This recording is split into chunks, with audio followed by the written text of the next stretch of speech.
sometimes books find you, and you have to find your way to get to them, and that can take some time, and that's okay, and it's a super wonderful process.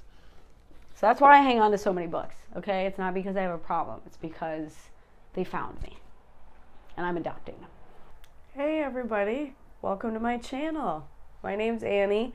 I love to talk about books and make videos where I do some writing to help me with my creative process and hopefully help you guys with yours as well. In this, my probably maybe inaugural video, I'm going to be taking you guys on a tour of my bookshelf. I need to reorganize a little bit, so I thought this would be a great opportunity to tell you guys a little bit more about who I am as a reader, so you can get to know me a little more and see if I, kind of pass your vibe check or not. I think the first step is going to be to take everything off and dust everything down. So without further ado, let's get into it.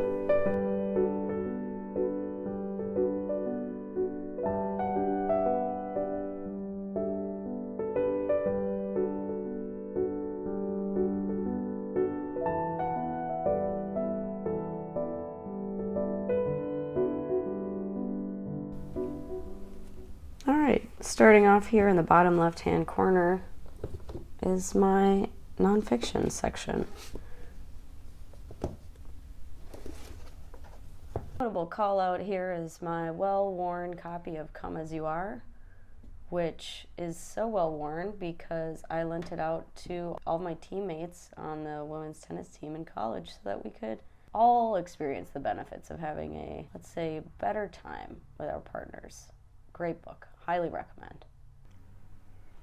All right, here on the middle bottom shelf, I have all of my comics. Far Side, Berkeley Breathed, False Knees, and of course,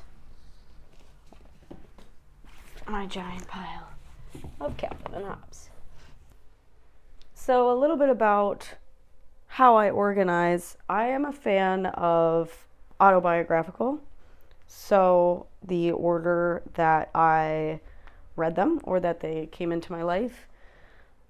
That being said, I am also someone who appreciates aesthetics. So it is not going to be entirely autobiographical because there are some things that just have to be, such as mass market paperbacks with mass market paperbacks. So it's aesthetic as much as I can. So I've got some classic children's books here that I love and that stay with me. Redwall, highly formative for me. I kept one Warriors book. So this is where things get a little bit weird because I have some Thomas Harris here. One's a mass market paperback, the other one isn't, but they have to go together. And they fit well with the rest of the mass market paperbacks. I'm not saying that I read any of the Silence of the Lambs books as a child. Where autobiographical takes a slight turn, because Jurassic Park is a mass market paperback, so it stays down here, but I think of Jaws in the same sense that I think of Jurassic Park, so Jaws goes by Jurassic Park. In terms of organization, we have no organization. My notable call out for this shelf is Miss Frisbee and the Rats of Nim. There's so many I could have chosen, but this one I feel like not as many people have heard of or they've seen the crazy animated movie. But this is, to this day, one of my favorite books. And if you're looking for something light and enjoyable, but also kind of deep, check this out. All right, so we're getting a little bit older now. Got my collection of crazy comics and stuff, notably Xena, Buffy. I thought I had, oh yeah, and some X-Files, all gifted to me by a friend. Just super fun stuff. I'm not huge into comics, but I have some.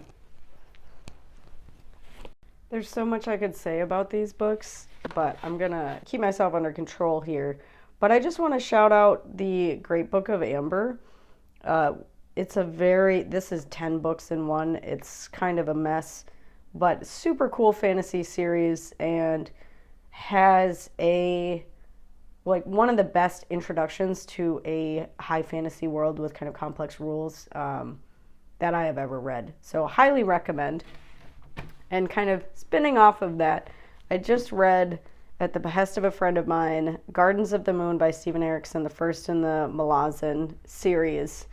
And I just want to say, Nate, if you're watching this, if you can get through this, you can get through more of Amber than you got through. So just think on that, you know. So sad my camera wasn't recording while I put up all of my books from college, but that's okay. The one I wanted to call out was this, called The Proper Lady and the Woman Writer by Mary Poovey. It's literary criticism, literary analysis. The subtitle is Ideology as Style in the Works of Mary Wollstonecraft, Mary Shelley, and Jane Austen. Now, I read this after college, and that's why it's up here, but I actually borrowed and then didn't return it from my high school library. And one thing that I think is so interesting about this is I picked it up. When I got it from the library in high school, I had read Frankenstein by Mary Shelley, but that was it. Obviously, I recognized Jane Austen, but I hadn't actually read any Jane Austen.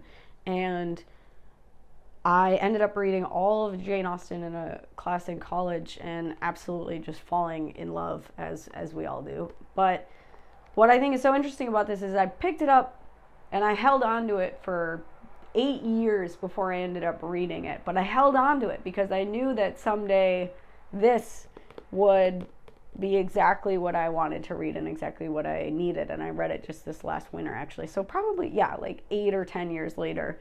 It's just really awesome because, you know, you trust your instincts in terms of picking up books, and sometimes you can start a book like Stones from the River. I started this book in high school and I didn't finish it, and it didn't really grab me until I read it again in college, and absolutely beautiful. And you know, like this one, I didn't have the reading experience to make this book as good as it was when I did have that experience. So trust your gut. Sometimes books find you, and you have to find your way to get to them, and that can take some time, and that's okay, and it's a super wonderful process. So that's why I hang on to so many books, okay? It's not because I have a problem. It's because they found me, and I'm adopting them. Right over here, I have my little shrine to Jane Austen. I used to have all of her books. I held on to just my most favorite ones. So that being Pride and Prejudice, Mansfield Park, Emma, and Persuasion. Tied between Pride and Prejudice and Persuasion. Maybe Persuasion is my absolute favorite of all time, but it's hard to say. And maybe I'll talk more about Jane Austen later, but there's so much said about her. It's kind of the same problem that you have with Lord of the Rings, where you feel like there's nothing more to be said. But I will say this. I think Mansfield Park is better than Sense and Sensibility. So let me know if you disagree, because I love people who disagree with me. But I reread when I first read Mansfield Park, I liked it, and then I reread it just this last summer, I think, or last winter, and I loved it even more. So Fanny for the win. I have sort of a recently read or to be read going on over here. So this is kind of what I've read more recently. I have to finish Princess Bride. I got like halfway through a reread, and then I just set it down. Quick shout out. I'm trying really hard not to just shout out all of my favorite books of all time, but I cannot go without saying that Lady Chatterley's Lover is up there as one of my favorite books of all time.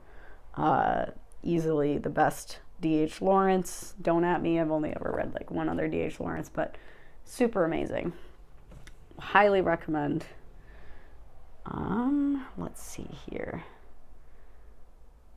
So now these are more of my to be read or recently read, so I just throw them back up here.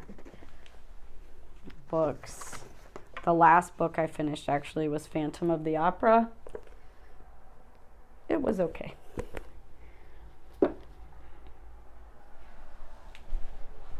And then I have some more Maya Angelou that I have to read. Oh, Earthsea. Earthsea should go with the mass markets. And then just in case anybody notices or is interested, well, maybe not. Not in this one. Maybe in a different one. I'll talk about love fire. A passion so great, it needed a new word to describe it. Love fire. All right, guys. Well, I think that just about wraps it up. These are all the books that I have. Well, not all the books that I have, but these are all the books that I have on my bookshelf right now. I'd love to talk about each one of them in detail. Earlier iterations of this video, I did do just that, but it was about 1,000,000 years long, so I had to restrain myself. But please let me know if you spotted one of your favorites, if there's one that's missing that you think I should definitely read. I'm always looking for reading recommendations. Let me know if you think Sense and Sensibility is better than Mansfield Park, and we can get into it in the comments. I'm sure it would be very entertaining for everyone. But really, honestly, just want to say thank you so much for watching if you made it this far. I am going to be making more writing content. That is my other true love, in addition to Dungeons and Dragons and reading. So please feel free to subscribe if you think that kind of thing would be interesting to you. But yeah, just let me know how you guys organized your bookshelves. What books are your favorite? What I should read next, because Phantom of the Opera was a little bit. But really, honestly, thank you so much, and keep reading. See you in the next one.